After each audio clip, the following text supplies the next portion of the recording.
ఈరోజు ఒక ముఖ్యమైన సమాచారం రాబడిన సమాచారం మేరకు మన కల్లారపల్లి క్రాస్ దగ్గర వెహికల్ చెకింగ్ చేస్తుండగా ఒక ముగ్గురు వ్యక్తులు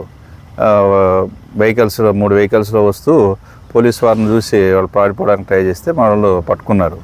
అందులో వాళ్ళని విచారిస్తే ఈయనకి అందులో వచ్చేసి ఒకతను కన్నా పవన్ కుమార్ రెడ్డి, అది ఇతను వచ్చేసి వెలిదండ్ల, తర్వాత లోకనాథ్ రెడ్డి అనే కూడా వెలిదండ్ల గ్రామము, తర్వాత గంగిరెడ్డి అశోక్ కుమార్ రెడ్డి అని చెప్పేసి ఇతని రాజారెడ్డి కాలనీ పులివెందల.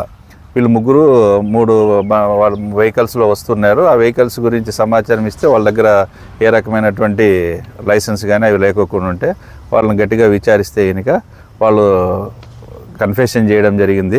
ఏమంటే ఈయనక దాదాపు వాళ్ళు ముగ్గురు కలిసి మన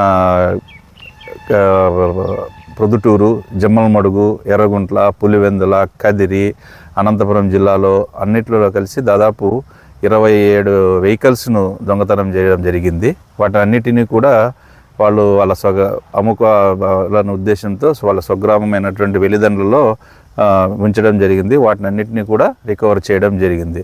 ఈ 3 వెహికల్స్ కూడా వాళ్ళు అమ్మడానికని తీసుకెళ్తున్నప్పుడు పట్టుకోవడం జరిగింది. వాళ్ళను అరెస్ట్ చేసి ఇప్పుడు కోర్టులోనే ప్రొడ్యూస్ చేయడం జరుగుతుంది. మరి వాళ్ళ టీం అందరికీ కూడా ఎస్పీ సారు శుభ అభినందనలు తెలియజేయడం అయింది.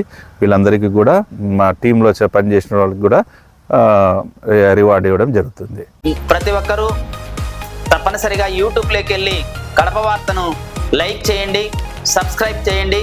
ఇట్లు మీ జి రమణయ్య, ఎడిటర్, కడప వార్త.